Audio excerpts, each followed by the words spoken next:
Good morning, my dear FK students. Today I am going to explain the ratio analysis assignment number 6, which is last one. Okay? Ratio analysis is easy only when if you know the formulas very well. So this is a formula based chapter. Okay? Now I am going to explain illustration number 113. Okay? From the following statement of profit and loss of Dixon Limited for the year 2014-15, calculate up to two decimal places.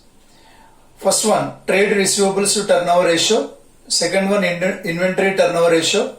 Third one, net profit ratio. Fourth one, operating profit ratio. Okay. So trade receivables to turnover ratio formula is, you know very well. What is the formula? Trade receivables to turnover ratio. That is a net credit revenue from operations divided by average receivables, trade receivables. The next, inventory turnover ratio. What is the formula? Inventory turnover ratio? That is a cost of revenue from operations divided by average inventory. The next, net profit ratio. Net profit by revenue from operations into 100. Then operating profit ratio, that is operating profit divided by revenue from operations into 100. This is the formulas. Okay, but they provided the information for us to calculate 4 ratios. So statement of profit and loss of Dixon Limited for the year ending 31st March 2015. Particulars note number, revenue from operations, other revenue, that is rent received, total revenue 2,10,000. Expenses, that is purchase, change in inventory, employee benefit expenses, depreciation, other expenses. They provided the amounts. So the total expenses is 70,000.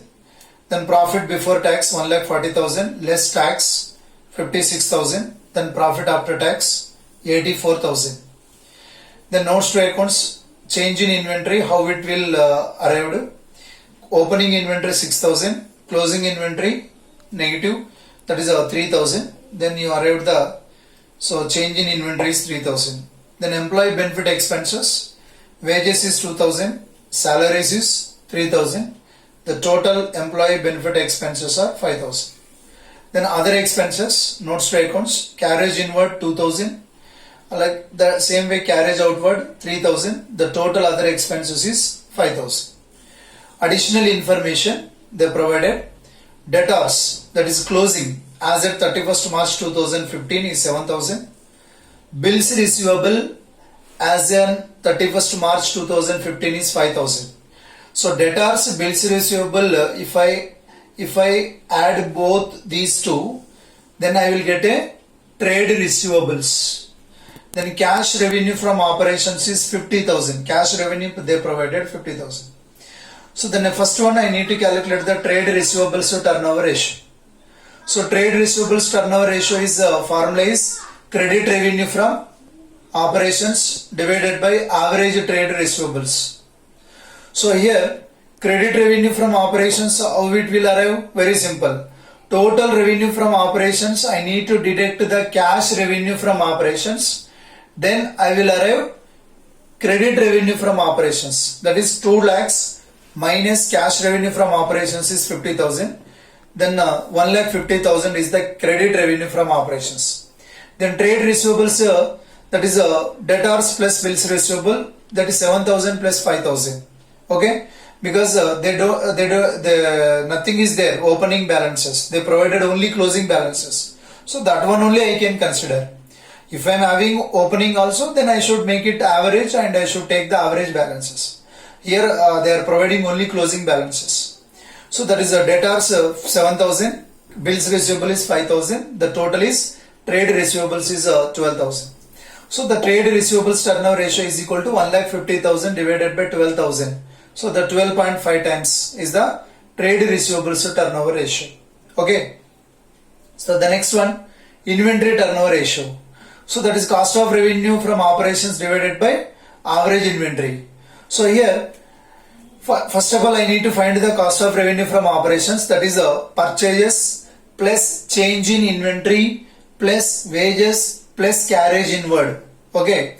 So the year purchase is 55,000 plus change in inventory is 3,000 plus wages is 2,000 plus carriage inward is 2,000. So that is cost of revenue from operations is 62,000. So then average inventory is equal to opening inventory plus closing inventory by 2. Opening inventory is 6,000 closing plus closing inventory is 3,000 by 2.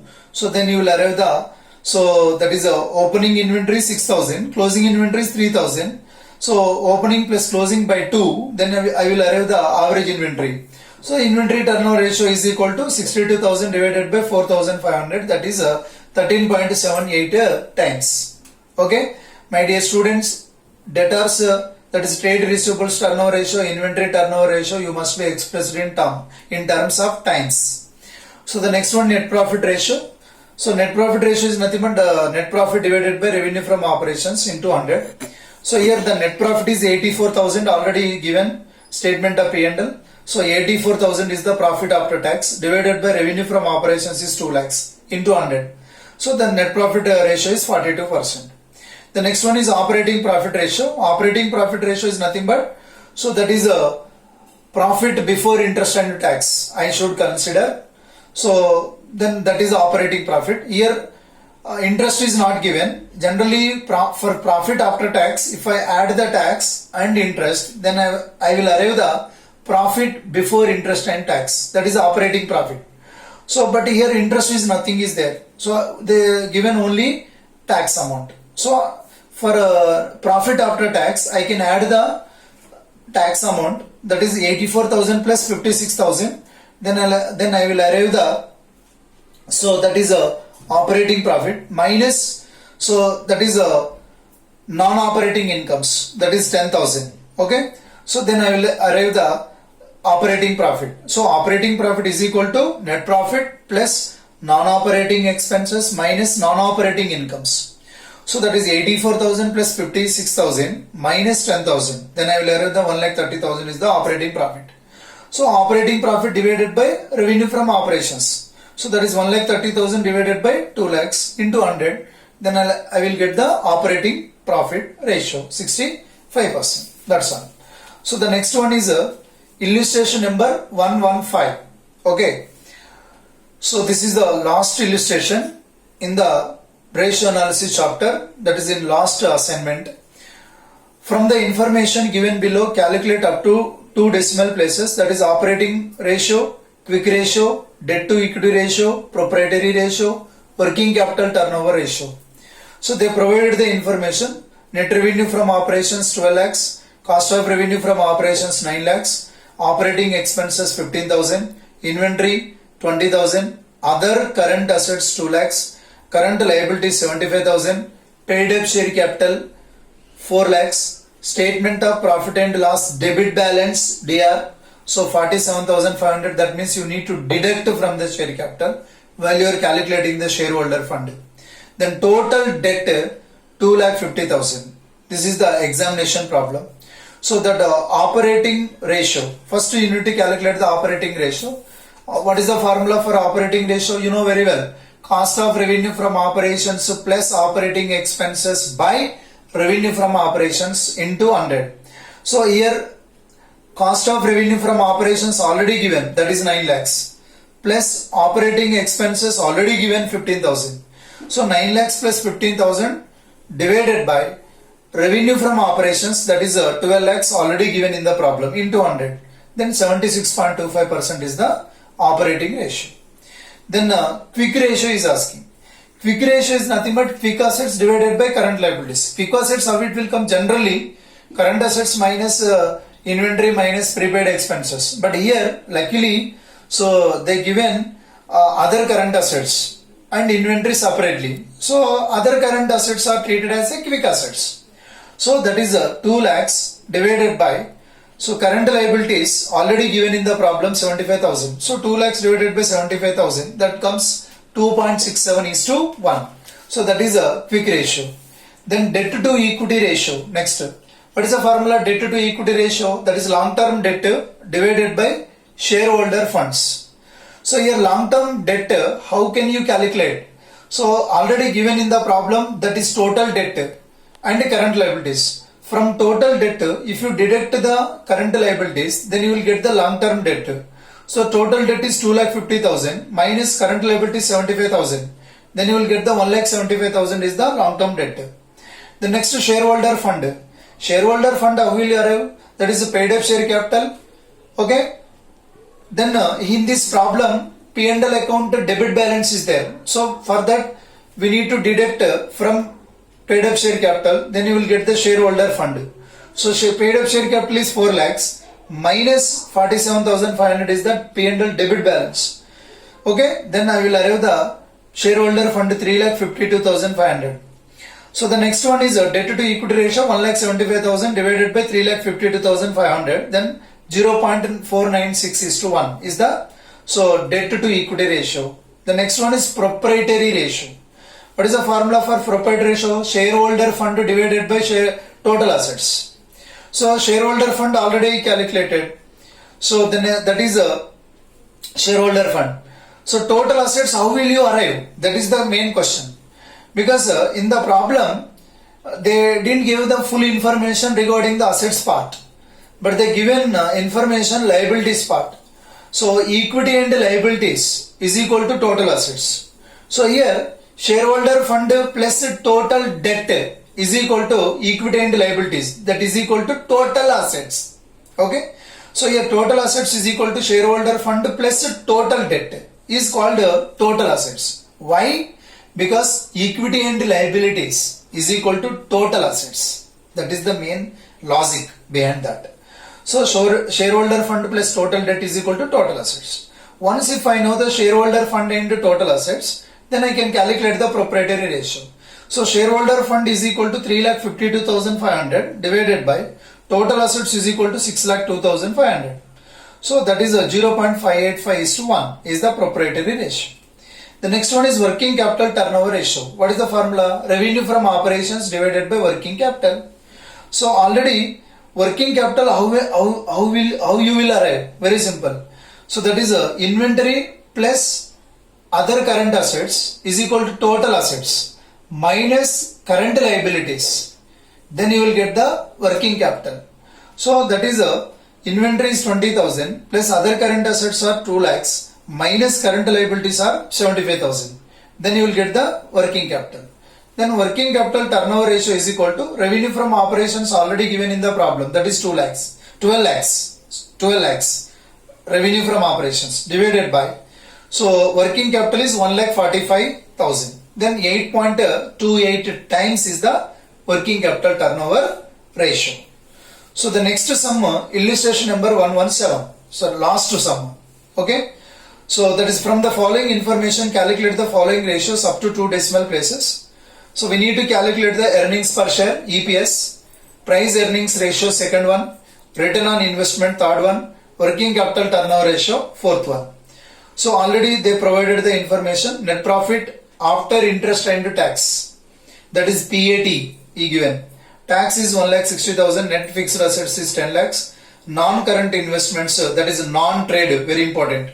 So then equity share capital, face value is 10 rupees, 15% preference share capital also given, reserves and surplus, including the surplus of the year under consideration also is given amount, then 10% debentures, revenue from operations, working capital.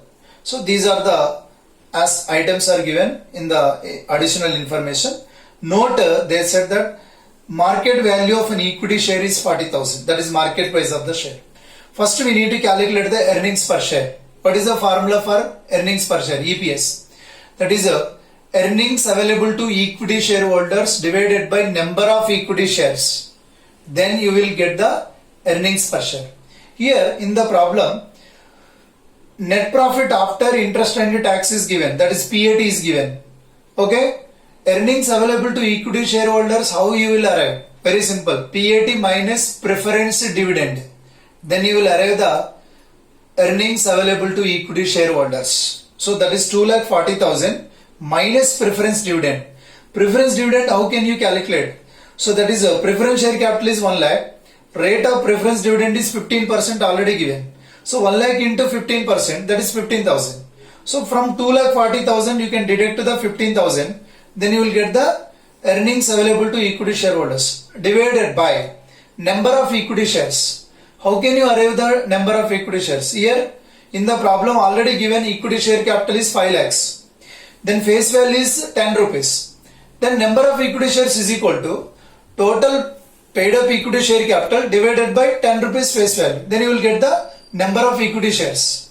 So after arriving the number of equity shares, then you can calculate the earnings per share. That is 2,40,000 minus 15,000. That is 2,25,000 is the earnings available to equity shareholders divided by number of equity shares is 50,000. Then you will get the rupees 4.5 is the EPS. The next one is price earnings ratio. What is the formula price earnings ratio? That is market price divided by EPS. So market price already 40 rupees is given in the problem divided by EPS. We calculated 4.5. Then you will arrive the 8.89 times is the price earnings ratio. Then return on investment is asking. What is the formula for return on investment? That is a net profit before interest and tax divided by capital employed into 100. So here net profit before interest and tax, but here in the problem they given profit after tax. For that we need to add the interest, we need to add the tax. Then you will arrive the net profit before interest and tax divided by capital employed. Capital employed means what? That is shareholder fund plus long term debt, that is non-current liabilities. Then you will get the capital employed.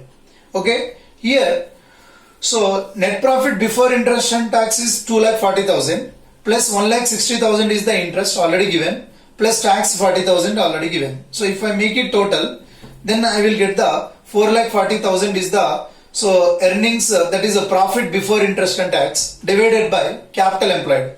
Capital employed is nothing but in the problem they given asset side point of view, I can calculate the capital employed is fixed assets plus working capital.